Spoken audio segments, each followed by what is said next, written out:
In this video, we will explore how to evaluate exponents using this calculator. So first of all, let's say that I wanted to evaluate 3 squared. Well, I can do this in 2 different ways on the calculator. I can hit 3, and then I can hit the squared button that's right here and press enter.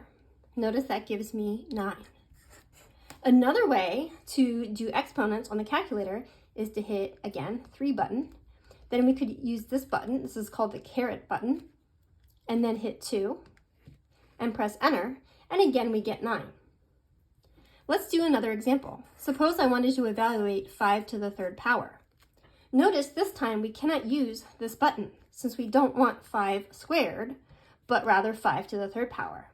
Therefore, we are forced to use the caret button right here. So this time we're going to hit 5, caret, 3, enter. And notice that gives us 125.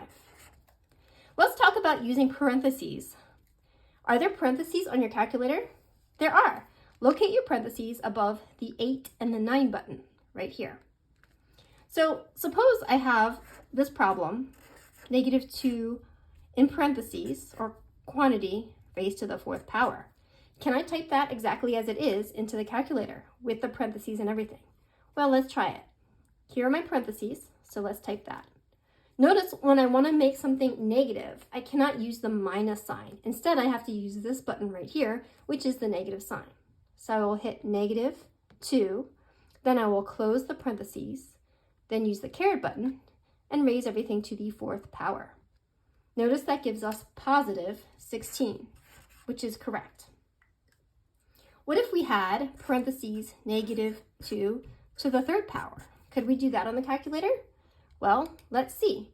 We're going to hit parentheses, -2, close parentheses, caret, 3, enter. Notice that gives us -8. Let's do something slightly more complicated. What if we had negative parentheses, -2 quantity squared? Could we type that in exactly as it is into our calculator? Well, let's see. First we hit the negative sign, that's outside of our parentheses. Then we hit parentheses, then again the negative sign, then 2, close the parentheses. And this time we have choices. We can either hit this button to square it, or we could use the caret and then the 2 button.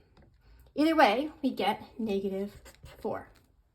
So hopefully now that you've seen this video, you understand how to use this calculator to evaluate exponents.